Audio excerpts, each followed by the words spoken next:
isla markaana ay ku dul qorayeen erayo ka xanaajinayay gabdhaha Soomaalida kuwaas oo u dhignaa sida tanna gabdhaha Tigreeg waa khubus macalbeed isku dar waa nafaqo egas kalaabiyo waxana fadhi iyo erayo kale noocaasa isla markaana waxay ku duceysanayeen iyagoo gacmaha sare u taagaya inuu sii kululaado dagaalka u dhaxeeya dawladda Itoobiya iyo TPLF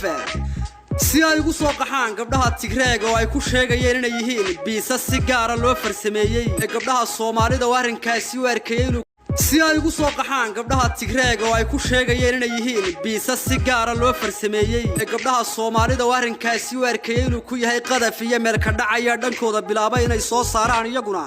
sawirada wiilasha Tigreega kuwaas oo ay soo dhigayeen barahooda xiriirka bulshada isla markaana ay ku dul qorayeen erayo iyaguna ay kaga hortagayaan kuwii ka soo yeeray ragga Soomaalida